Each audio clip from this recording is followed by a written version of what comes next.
Hello students, today our topic is Python NumPy array, and in this lecture we are going to discuss about two-dimensional NumPy array. In our last lecture we already discussed about one-dimensional NumPy array, and we already discussed about the NumPy library and the definition of the array in our last lecture. So in this lecture our main focus is to discuss about the two-dimensional array, and we'll see how we can create a two-dimensional array using different functions which are the part of the NumPy library. So let's start. These are the different functions. First one is array, second is arrange and reshape, third is empty, fourth is 0, then fifth is ones, sixth is empty underscore like function, then 0 underscore like function, I function, random dot rand function, and random dot randint function. So let's start. So first is Python two-dimensional ND array using array function. In our last lecture, we create a single dimensional array using array function. So array function is basically used to create two-dimensional as well as single dimensional array. Okay. So let us see the syntax of it. It's first. First of all, what you have to do first, just import the NumPy library. Okay. So see the first line. First line is import NumPy as NP. So we import NumPy library here and give a and rename it, and alternative name is NP. So in this program we use NP in place of NumPy. So wherever NumPy is required, we write NP in place of NumPy. Okay. Now second thing, अभी इसके बाद हमने क्या किया, second thing is list one. We declared a list, और ये list कैसी है आपकी, it is a nested list in which two list are there. और वो लिस्ट के फर्स्ट लिस्ट के एलिमेंट हैं 1 3 5, सेकेंड लिस्ट के एलिमेंट हैं आपके 2 4 6, और इन दोनों को भी हमने एक लिस्ट के अंदर मेंशन कर दिया. और हमने ऐसा क्यों किया, बिकॉज हमको यहाँ पर टू डायमेंशनल एरे क्रिएट करना है. टू डायमेंशनल एरे के लिए एटलीस्ट टू लिस्ट रिक्वायर्ड थी, तो हमने दो लिस्ट बनाई और उनको एक लिस्ट के अंदर मार्क कर दिया हमने. तो अभी आपको लिस्ट बनाना है, लिस्ट से एरे क्रिएट करना है, तो हमें एरे फंक्शन का यूज़ करना है. तो क्या करना पड़ेगा हमने एरे का नेम दे दिया A1. Okay. Then after name of the library, library का नेम क्या, NP. NP यूज़ करना है, NumPy यूज़ नहीं करना आप, क्योंकि हमने रीनेम कर दिया NumPy को NP से. तो हम लिखेंगे NP, देन आफ्टर डॉट लगाएंगे, और डॉट लगाने के बाद फंक्शन नेम लिखेंगे. फंक्शन का नेम क्या है, एरे, क्योंकि हम एरे की फंक्शन की हेल्प से ही हम एरे क्रिएट कर रहे हैं. और इसमें हमने पैरेंथेसिस के अंदर पैरामीटर पास कर दिया. पैरामीटर क्या पास कर दिया, जो लिस्ट का नेम था, और लिस्ट का नेम क्या था, list1. ये हमने नेम दिया था, ऊपर देखिए यहाँ पर सेकेंड लाइन में list1. ओके. तो अब क्या हो जाएगा, हमारा एरे क्रिएट हो जाएगा. ठीक है. अब एरे क्रिएट हो गया तो देखना भी एरे क्रिएट हुआ है नहीं हुआ है. तो क्या करेंगे, एरे को प्रिंट कर देंगे. तो नेक्स्ट लाइन के अंदर हमने कर दिया एरे को प्रिंट. ओके. और प्रिंट किया और फिर इसे रन कराया, तो आउटपुट कुछ इस तरीके से मिलेगा, टू डायमेंशनल एरे मिलेगा. ठीक है. फर्स्ट रो के अंदर एलिमेंट होंगे 1 3 5, और सेकंड रो के अंदर एलिमेंट होंगे 2 4 6. तो इस तरीके से एरे फंक्शन की हेल्प से हमने एक एरे क्रिएट कर दिया, टू डायमेंशनल एरे. याद रखिएगा, एरे फंक्शन की हेल्प से हम टू डायमेंशनल वन डायमेंशनल दोनों तरीके एरे क्रिएट कर सकते हैं. तो ये भी एक इम्पॉर्टेंट पॉइंट है. और दूसरी बात ये कि हमने इसमें लिस्ट का यूज़ किया है, हम टपल का भी यूज़ कर सकते थे. और ये लाइन हमेशा यूज़ होगी, इंपोर्ट NumPy एज NP. आप नेम कुछ और भी ले सकते हैं, लेकिन जनरली हम NP ही लेते हैं, कन्फ्यूज़न ना हो इसीलिए. ऐसा नहीं है कोई रूल है कि NP ही लेना है, NP की जगह आप कुछ और भी ले सकते हैं, पर हम इसे रीनेम करते हैं NumPy को. और रीनेम करने से एडवांटेज ये होता है कि अब हमें NumPy ना लिख के सिर्फ NP लिखना पड़ेगा, सिर्फ 2 कैरेक्टर्स लिखने पड़ेंगे NP. तो काम आसान हो जाएगा, लिखने में आसानी रहती है इससे. चलिए आगे देखते हैं. इसमें भी हमने एरे का यूज़ किया है, पर हमने इसमें इस बार लिस्ट नहीं लिया, लिस्ट की जगह हमने टपल लिया. तो टपल की हेल्प से हमने टपल को लेके हमने एरे क्रिएट किया है, एरे फंक्शन से. ठीक है.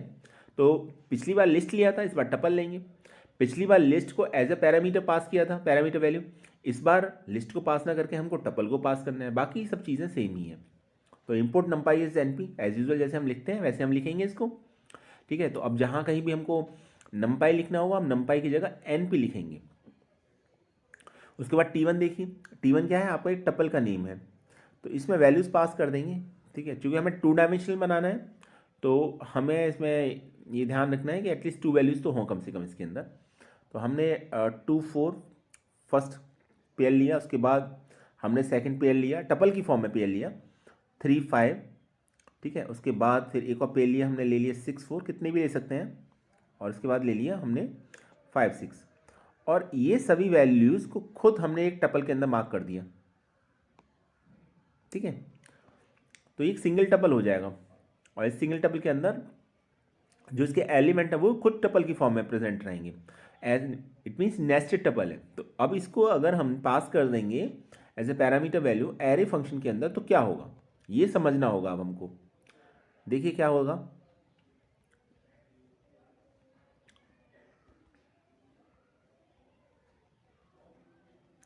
तो क्या करना होगा हमको, हमको करना वही होगा इंटरनेट, ओके। A2 एक एरे का नेम लिया हमने, फिर लिखेंगे NP लाइब्रेरी का नेम, लाइब्रेरी NP हो जाएगा आपका, ठीक।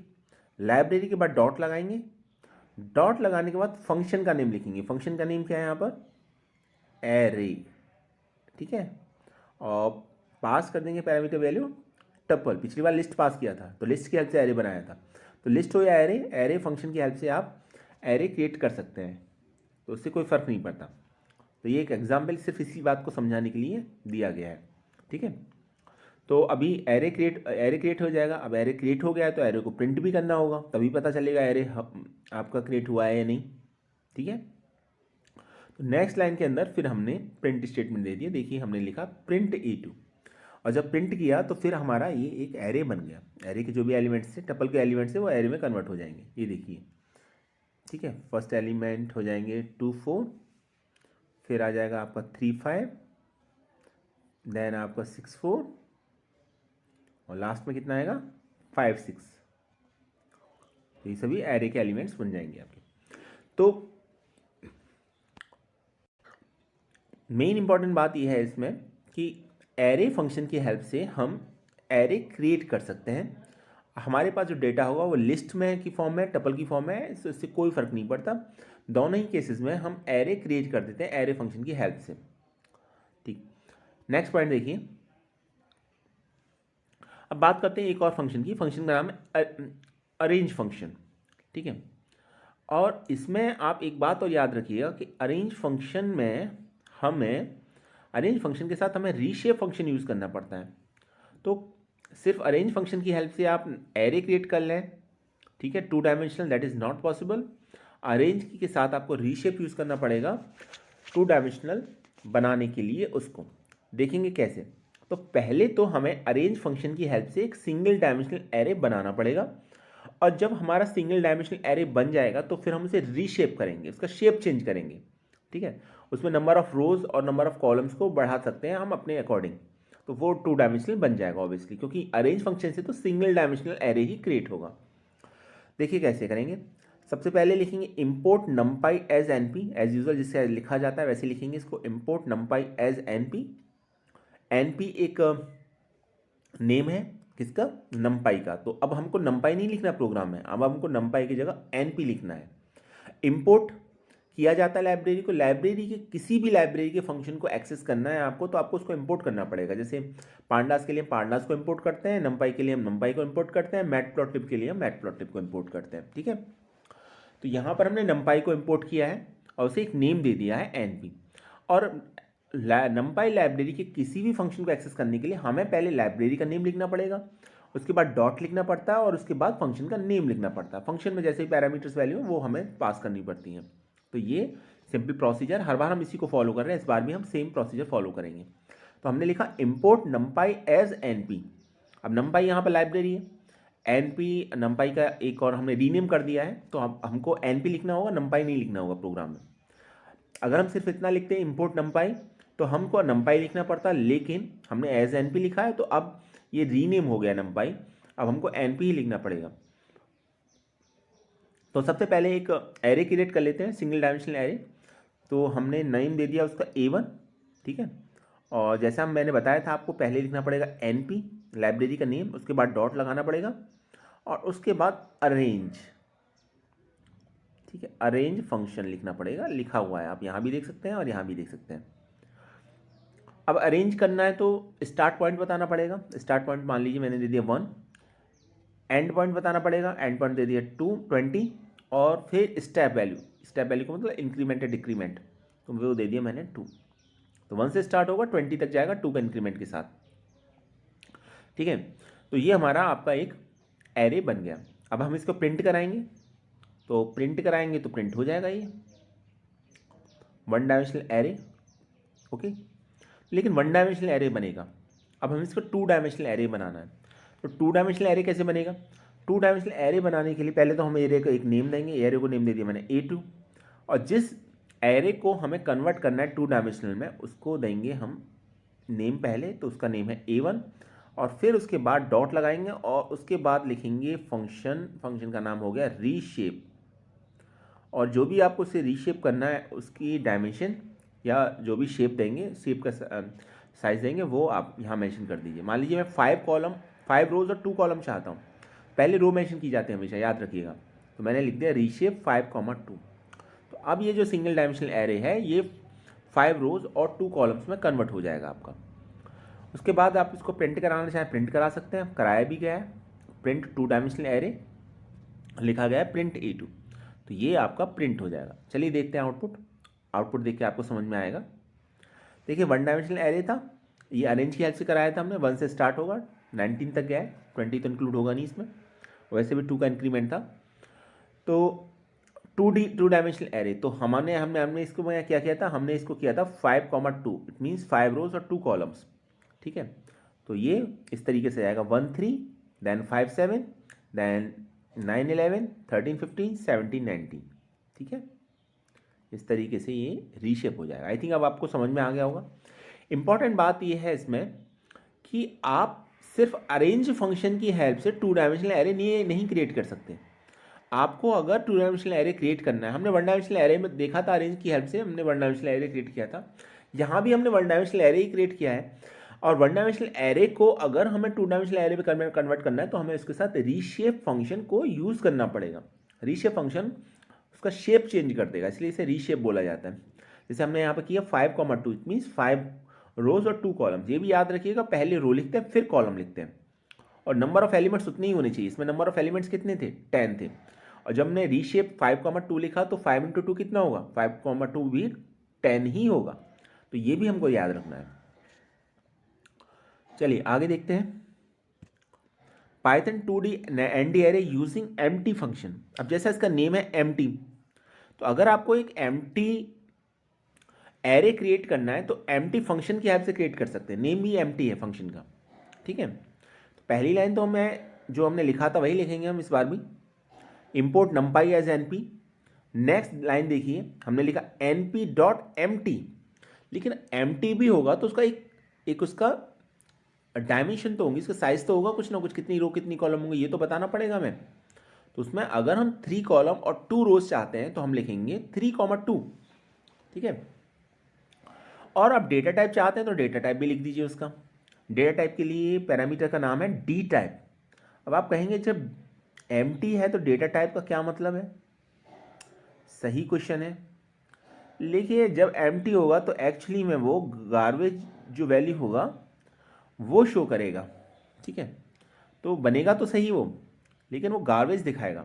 जैसे इस केस में आप देखिए वैल्यू दिखा रहा है -1 -1, 102 45 56 एंड 0, तो ये गार्बेज वैल्यूज है जो शो करेगा। तो 3/2 का तो एरे तो बनेगा, क्रिएट होगा, नो डाउट अबाउट इट, तो बनना ही है उसको। और उसके साथ गार्बेज वैल्यू दिखाएगा, उसका डेटा टाइप int 8 होगा। तो ये भी पॉइंट है। तो एम्प्टी फंक्शन से एक्चुअली एम्प्टी तो बनता है लेकिन गार्बेज दिखाता है। ये आप इस प्रोग्राम को एक से ज़्यादा बार एग्जीक्यूट करेंगे, अलग कंप्यूटर पर एग्जीक्यूट करेंगे तो वैल्यूज़ डिफर करेंगी, याद रखिए, क्योंकि वो गार्बेज है, ठीक है। तो बाद में आप इनको रिप्लेस कर सकते हैं किसी और वैल्यू से, ये एक अलग बात है, लेकिन फिलहाल ये गार्बेज दिखाएगा। तो ये भी याद रखिए, लिखा भी हुआ देखिए empty creates an array with an any random garbage values, कोई भी गार्बेज वैल्यू वो भी रैंडमली सेलेक्ट करेगा, वो दिखाएगा।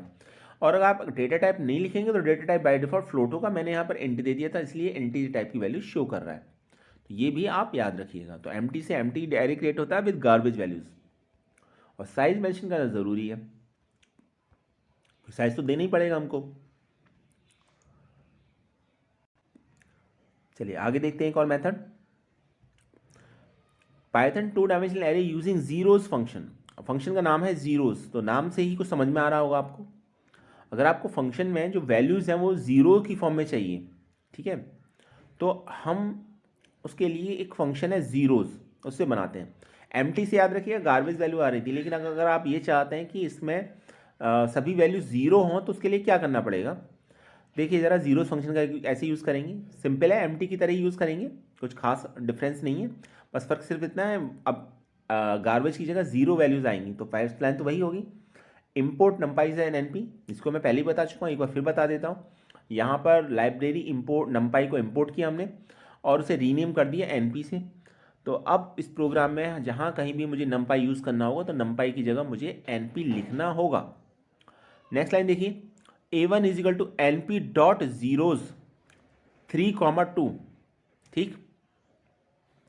तो ये डायमेंशन है, 3 रो 2 कॉलम्स, ये डेटा टाइप है, और ये आपका ऑर्डर इक्वल टू सी है, ये डिफॉल्ट वैल्यूज होती हैं, ठीक है। अब इसका क्या मतलब है, order is equal to C, इसका मतलब है रो वाइज, ठीक है, order is equal to C, by default value भी यही होती है आपकी। और अगर आप कॉलम वाइज करना चाहते हैं, मेमोरी में डेटा को स्टोर करना चाहते हैं, तो मेमोरी में डेटा दो ही तरीके से स्टोर हो सकता है, तो कॉलम वाइज या रो वाइज, ठीक है। तो बाय डिफॉल्ट आपका सी होता है, लेकिन अगर आप एफ करते हैं तो कॉलम वाइज डेटा स्टोर हो सकता है। तो अभी ये रो वाइज स्टोर हो रहा है मेमोरी के अंदर डेटा, इसको आप यूज़ नहीं करेंगे तो भी कोई फ़र्क नहीं पड़ता, क्योंकि इसकी डिफ़ॉल्ट वैल्यू सी ही होती है, ठीक है। चलिए देखते हैं, तो अभी क्या होना है हमारा, अभी होना ये है बेसिकली, अभी तो इसके अंदर ये होना है कि 3 रोज और 2 कॉलम्स का एक एरे बनेगा जिसके सभी एलिमेंट जीरो होंगे। जीरो क्यों होंगे, क्योंकि हमने जीरोज फंक्शन का यूज़ किया है, और उसका जो डेटा टाइप होगा वो इंट 64 होगा। देखिए जीरो का मतलब 0.0 भी होगा और ज़ीरो भी होगा, तो आप फ्लोट लेंगे तो 0.0 आएगा, ठीक है, या 0 पॉइंट आएगा उसके अंदर, और अगर आप फ्लोट नहीं लेंगे, इंट लेंगे, तो फिर पॉइंट नहीं आएगा इसके अंदर। तो मैंने यहाँ पर लिया है एन पी इंट 64, तो इंट 64 है तो इंटीजर टाइप का लिया है, और ऑर्डर सी लिया है। इसका मीनिंग मेमोरी में जो डेटा आपका स्टोर होगा, ये जो वैल्यूज स्टोर होंगी वो आपकी रो वाइज स्टोर होंगी, ठीक है, उसकी आपको फिक्र करने की ज़रूरत नहीं है, वो कोई ऐसा इशू भी नहीं है। और बाय डिफ़ॉल्ट वैल्यू जो होती है वो रो वाइज ही होती है, लेकिन आप कॉलम वाइज स्टोर करना चाह रहे हैं तो आप order is equal to F ले सकते हैं। एफ का मतलब फोर्ट्रन लाइक होता है, ठीक है, इसकी फुल फॉर्म ये होती है। तो ये इतना कोई खास पैरामीटर नहीं, लेकिन हाँ आप यूज़ कर सकते हैं, पता होना चाहिए थ्योरी पॉइंट ऑफ व्यू से आपको। ये आपका देखिए, ये यहाँ पर बन जाएगा अब आपका एक एरे, 3 रो और 2 कॉलम, और सभी एलिमेंट क्या होंगे, जीरो। ये देखिए सभी एलिमेंट जीरो है इसके अंदर। आई थिंक ये समझ में आ गया होगा। तो ये काफ़ी हद तक एम्प्टी की तरह है, बस फ़र्क सिर्फ इतना है, एम्प्टी में जहाँ गार्बेज वैल्यू आ रही थी जीरोस फंक्शन की हेल्प से, वहाँ आपका वहाँ जीरो आएगा। और याद रखिए जीरोज है, जीरो नहीं है, ठीक है, ZEROS फंक्शन का नेम, तभी ये, अदरवाइज नहीं तो मिस्टेक दिखाएगा। चलिए आगे देखते हैं, वंस। तो अभी वंस का अगर हम कंपैरिजन करें तो ऑलमोस्ट सेम ही है, बस डिफरेंस इतना है, जीरोज में जहाँ जीरोज आ रहे थे वंस में वहाँ वंस आएंगे, बाकी सब सेम ही है। ये देखिए जीरोज की जगह मैंने लिखा है वंस, ऑर्डर भी सेम ही रखा है, कन्फ्यूजन ना हो, डेटा टाइप भी इंट 64 रखा है सेम, और ऑर्डर सी ही रखा है। जो ऑर्डर सी का मतलब पिछली बार था वही सेम मतलब यहाँ पर है, ठीक है।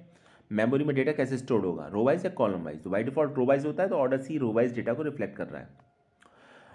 तो क्या होगा इसके बाद, जब हम एरे को प्रिंट कराएंगे तो आंसर फिर से वही आएगा 1 1 1 1 1 1, देखिए यहाँ पर, ठीक है।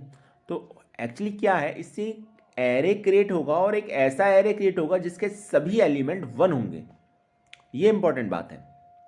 और साइज़ क्या होगा, साइज़ जो भी हम देंगे उस साइज़ के अकॉर्डिंग आपका इसका साइज़ डिक्लेयर होगा। तो साइज़ हमने 3,2 दे रखा, तो 3 रो 2 कॉलम, 3 रो और 2 कॉलम इसके अंदर है, ठीक है।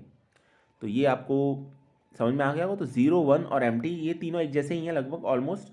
एम्प्टी में याद रखिएगा गार्बेज वैल्यूज़ आती हैं, ठीक है, जीरोज़ में जीरोज़ आते हैं, ज़ीरो की फॉर्म में जीरोस से नंबर फुलफिल होते हैं, सभी के सभी एलिमेंट सभी जीरोज होते हैं, और वंस जो फंक्शन है उसमें आपके सभी एलिमेंट 1 होते हैं आपके। तो ये ध्यान रखना है आपको। कुछ और फंक्शन है जैसे एम्प्टी लाइक, जीरो लाइक और वंस लाइक। अब जैसे हमने अभी पढ़ा एम्प्टी, जीरो और वंस, तो अभी इसी से मिलते जुलते फंक्शन है empty underscore like, zero underscore like and ones underscore like. तो ये एग्जिस्टिंग एरे जो है, पहले से कोई एरे एग्जिस्ट कर रहा है, उसकी हेल्प से अगर आप बनाना चाह रहे हैं तो इनको फंक्शन को यूज़ कर सकते हैं, empty underscore like, zero underscore like and ones like. ठीक है, तो उसमें डेटा टाइप भी सेम रहेगा, ऑर्डर्स भी सेम ही रहेगा। ठीक, तो चलिए पहले देखते हैं। तो पहले आपको करना ये होगा कि पहले आपको देखिए ये एक्चुअली कॉपी क्रिएट करते हैं। तो पहले आपके पास एक एम्प्टी फंक्शन है, आपके पास एक एम्प्टी एरे है अब, और जो आपने एम्प्टी फंक्शन की हेल्प से बनाया है सपोज, और आप उसी की तरह से दूसरा एक एरे बनाना चाह रहे हैं, तो उसके लिए आपको जो फंक्शन यूज़ करना पड़ेगा वो होगा एम्प्टी अंडरस्कोर लाइक। उसी तरीके से पहले से आपके पास एक एरे है जिसके सभी एलिमेंट जीरो हैं, और आप उसकी तरह से कोई दूसरा एक और एरे बनाना चाह रहे हैं, तो उसके लिए आप यूज़ करेंगे zero underscore like function. Similarly पहले से अगर आपके पास कोई एरे जिसके सभी एलिमेंट 1 है और उससे मिलता जुलता आप एक और फंक्शन बनाना चाह रहे हैं, उससे मिलता जुलता एक और एरे बनाना चाह रहे हैं, तो उसके लिए फंक्शन यूज़ करेंगे वंस अंडरस्कोर लाइक। एग्जाम्पल देखते हैं, समझ में आएगा उससे। ये देखिए, पहले लिखा import NumPy as NP, library है, लाइब्रेरी को इम्पोर्ट करना ज़रूरी था, इसके जब तक इम्पोर्ट नहीं करेंगे तब तक हम इसके किसी फंक्शन को यूज़ नहीं कर सकते। तो पहले हमने एक एरे क्रिएट किया, एम्प्टी एरे, और ऑर्डर क्या लिखा इसका 3,2, 3 रो और 2 कॉलम। डेटा टाइप लिया NT64, ऑर्डर लिखा F। ठीक, प्रिंट करेंगे इसको, print first array is print A1, print कर दिया इसको हमने। अभी प्रिंट हुआ है सिर्फ एक एम्प्टी एरे। ठीक है, गार्बेज वैल्यू होगी ये हमें पता है, क्योंकि एम्प्टी में बाय डिफ़ॉल्ट गार्बेज वैल्यूज आती हैं, तो जो भी गार्बेज होगी वो वैल्यूज़ के अंदर होंगी। लेकिन इंपॉर्टेंट बात यहाँ पर है कि हम उसकी तरह से एक और एरे क्रिएट करना चाह रहे हैं, तो हमने लिखा यहाँ पर यूज़ किया एम्प्टी अंडरस्कोर लाइक फंक्शन। तो हम लिखेंगे, ठीक है, ये देखिए यहाँ पर A2 is equal to NP। अब दोबारा से एम्प्टी फंक्शन यूज़ करने की जरूरत नहीं है, उसी की तरह से दूसरा एक फंक्शन बनाना चाह रहे हैं, तो empty underscore like function use करेंगे। और इसका फ़ायदा ये होगा कि हमें दूसरे पैरामीटर्स डिफाइन नहीं करने पड़ेंगे, ना तो हमें साइज़ बताना पड़ेगा, ना डेटा टाइप, ना इसका ऑर्डर। ठीक है, एम्प्टी अंडरस्कोर लाइक, और फिर हमने उस एरे का नाम जिसकी तरह से हम इसको बनाना चाह रहे हैं। ठीक है, तो मान लीजिए उस एरे को हमने पहले बनाया था, उसका नेम था A1। तो A1 की तरह एक और एरे बन जाएगा A2, जिसके सभी एलिमेंट आपके एम्प्टी फंक्शन जो एरे 1 था उसी की तरह सभी एलिमेंट्स होंगे। ठीक है, और वो क्या था, वो एम्प्टी तो नहीं शो करता, उसको एक्चुअली गार्बेज शो करता है, तो यहाँ पर गार्बेज वैल्यूज ही आएंगी आपकी। ठीक है, तो एक ये हो गया आपका। आप उसको प्रिंट कर दीजिए तो आप देखेंगे दोनों क्या आंसर आता है आपका। ये देखिए, ये देखिए, पहले एक ये एम्प्टी की हेल्प से बनाया था, और इसी की एक कॉपी बनाई, किस फंक्शन की हेल्प से, एम्प्टी अंडरस्कोर लाइक की हेल्प से।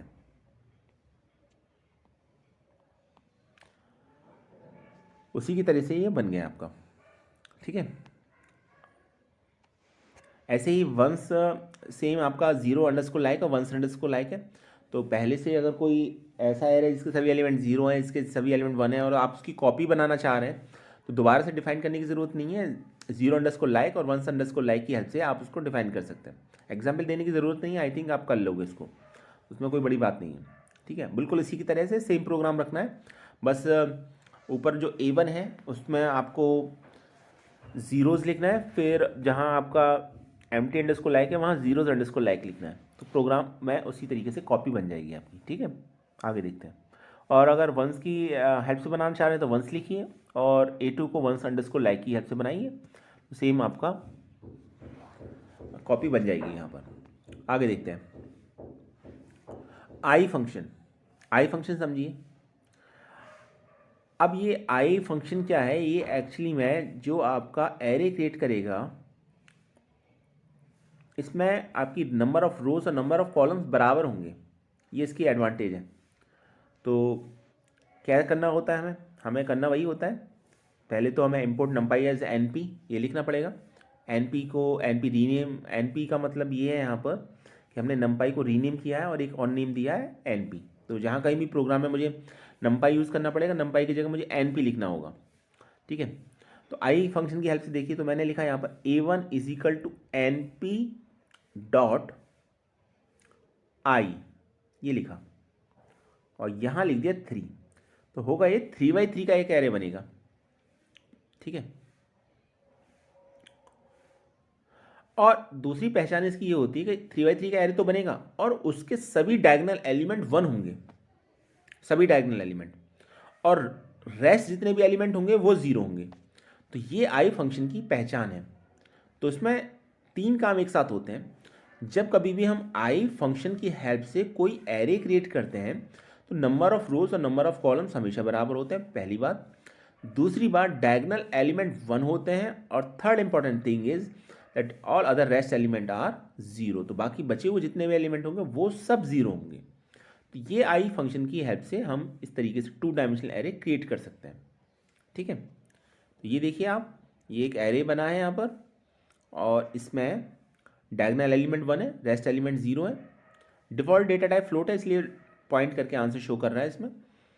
और साइज़ हमने 3 लिया था, तो 3x3 की आपकी एक मैट्रिक्स है। ये मैट्रिक्स आप जानते ही होंगे, उसी फॉर्म में आपका ये एरे बना है। ठीक है, चलिए ये हो गया आपका। आगे देखते हैं। अभी आगे 2 बड़े इंपॉर्टेंट फंक्शन है, और ये रैंडम डॉट रैंड और random dot rand int function. अब रैंडम से मतलब यहाँ पर ये है कि वैल्यू रैंडमली ही सेलेक्ट होगी। चलिए एक एक करके देखते हैं। पहले देखते हैं रैंडम डॉट रैंड। तो जब आप ये लिखते हैं np dot random dot rand 3x4, तो ये क्या काम करेगा? तो ये 3x4, ये तो हमको पता है, ये तो साइज़ है। ठीक है, अब ये जो वैल्यूज़ होंगी, ये 3x4 का एक एरे क्रिएट करेगा, 2 डायमेंशनल एरे क्रिएट करेगा ऑब्वियसली, और जिसकी रेंज जिसके एलिमेंट्स जो होंगे 0 और 1 के बीच में लाई करेंगे। ठीक, एक तो ये हो गया। और अगर आपने ऐसे कर दिया 3x4 इंटू 100, तो इसका मीनिंग ये हो जाएगा कि 3x4 का एरे बनेगा, लेकिन अब रेंज 0 से लेकर 100 हो जाएगी। तो आप रेंज बढ़ाना चाहें तो बढ़ा सकते हैं। बाय डिफ़ॉल्ट 0 से लेकर 1 होगा, और आपने मल्टीप्लाइड बाय 100 कर दिया, इस तरीके से लिख दिया, तो इसका मतलब है 0 से लेकर 100 तक एलिमेंट कुछ भी उसके अंदर आ सकता है, रैंडमली सेलेक्ट होंगे, लेकिन रेंज यही होगी।